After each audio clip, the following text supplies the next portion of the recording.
Um xadrez. Deixa eu ver.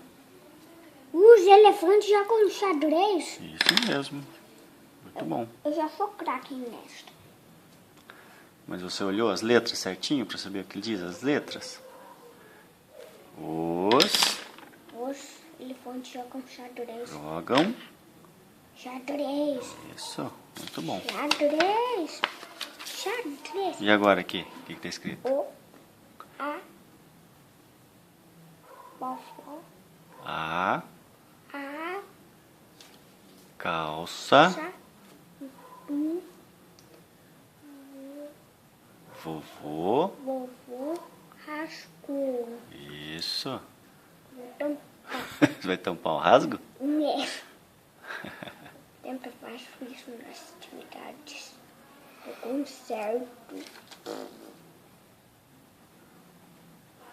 E a outra? O que está escrito?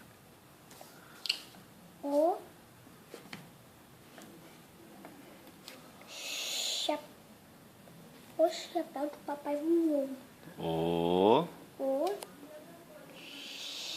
Olha com que começa. V. V e mais T. O vento. O vento levou o chapéu do papai. Isso. Muito bom.